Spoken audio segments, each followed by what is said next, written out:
जिस क्लॉज की हम बात करेंगे ये है हमारा ऑर्डर बाय क्लॉज। कभी कभी हमारे साथ ऐसा होता है कि हमें डेटा या तो असेंडिंग ऑर्डर में चाहिए होता है या डिसेंडिंग ऑर्डर में। जैसे हमारे पास काफी सारे नंबर्स हैं तो हमें 1 2 3 4 5 इस तरीके से बढ़ते हुए ऑर्डर में डेटा चाहिए, या हमें 5 4 3 2 1 इस तरीके से घटते हुए ऑर्डर में डेटा चाहिए। तो बढ़ते हुए ऑर्डर को हम असेंडिंग कहते हैं और घटते हुए ऑर्डर को हम डिसेंडिंग कहते हैं, डिसेंडिंग। तो इन्हीं के शुरुआत के हम कुछ लेटर्स उठा लेते हैं, उसके हिसाब से हम अपने डेटा को ऑर्डर कर सकते हैं। ऑर्डर करना यानी किसी भी असेंडिंग या डिसेंडिंग फैशन में उस डेटा को अरेंज करना। जैसे लेट्स सपोज हमें अपने स्टूडेंट्स का डेटा चाहिए पर हम चाहते हैं सिटी के हिसाब से वो असेंडिंग ऑर्डर में आए, कि जो सिटी ए से शुरू होती है वो पहले आए, जो बी से शुरू होती है वो बाद में आए, जो सी से शुरू होती है वो उसके बाद आए। तो इस तरीके से असेंडिंग ऑर्डर में डेटा चाहिए, तो उसके लिए हम लिख सकते हैं select all from student and यहां लिख सकते हैं हम ऑर्डर बाय, मतलब ऑर्डर क्या होना चाहिए, सिटी के हिसाब से हमारे पास असेंडिंग ऑर्डर होना चाहिए।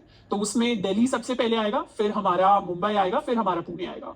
इसको सिलेक्ट करके रन करते हैं तो पहले हमारे सारे के सारे दिल्ली के स्टूडेंट्स आ गए, फिर मुंबई के स्टूडेंट्स आ गए, फिर हमारे पुणे के स्टूडेंट्स आ गए। हम चाहें तो मार्क्स के बेसिस पर भी असेंडिंग ऑर्डर लगा सकते हैं। जैसे मार्क्स के बेसिस पर लगाया, इसे सिलेक्ट कर लेते हैं तो इंक्रीज होते हुए फैशन में सारे के सारे हमारे पास मार्क्स आ गए। तो ये हमारे बढ़ते हुए मार्क्स हैं। अब लेट्स सपोज हमें क्लास के टॉप 3 स्टूडेंट्स का डेटा चाहिए। उसके लिए हम क्या कर सकते हैं, हम सारे के सारे स्टूडेंट्स को सिलेक्ट कर लेंगे और हमें नहीं पता कि मैक्सिमम मार्क्स 75 आए या 85 आए या 95 आए, हमें कोई आइडिया नहीं। तो सबसे पहले तो हम डेटा को अरेंज कर लेंगे इन डिक्रीजिंग ऑर्डर, कि हमारे पास घटते हुए फैशन में मार्क्स आ जाए, कि सबसे ज्यादा मार्क्स सबसे ऊपर दिखाई दे।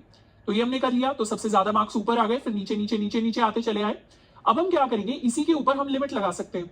यहां पर हमने एक लिमिट लगा दी कि हमें सिर्फ टॉप 3 स्टूडेंट्स के ही मार्क्स चाहिए। तो क्योंकि ऊपर घटते हुए फैशन में हमारे पास मार्क्स आए तो हम टॉप के 3 उठा लेंगे, तो हमारे पास टॉप 3 स्टूडेंट्स के मार्क्स आ जाएंगे।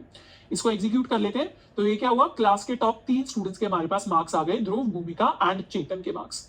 तो इस तरीके से हम मल्टीपल क्लॉजेस को अरेंज करते हैं। और रियल लाइफ जो सिचुएशंस हो सकती हैं, जैसे ये हो सकता है कि कॉलेज जो होता है कई बार स्कॉलरशिप देता है, कई बार कुछ और प्राइजेस वगैरह ऑफर करता है। तो अगर डेटाबेस के अंदर डेटा स्टोर्ड है स्टूडेंट्स का, तो कॉलेज को नहीं पता कि स्टूडेंट के कितने मार्क्स आए हैं, पर हाँ वहां से मैक्सिमम जिन स्टूडेंट्स के मार्क्स आए हैं उनमें से टॉप 3 या टॉप 5 या टॉप 10 स्टूडेंट्स निकालना बहुत आसान होता है यूजिंग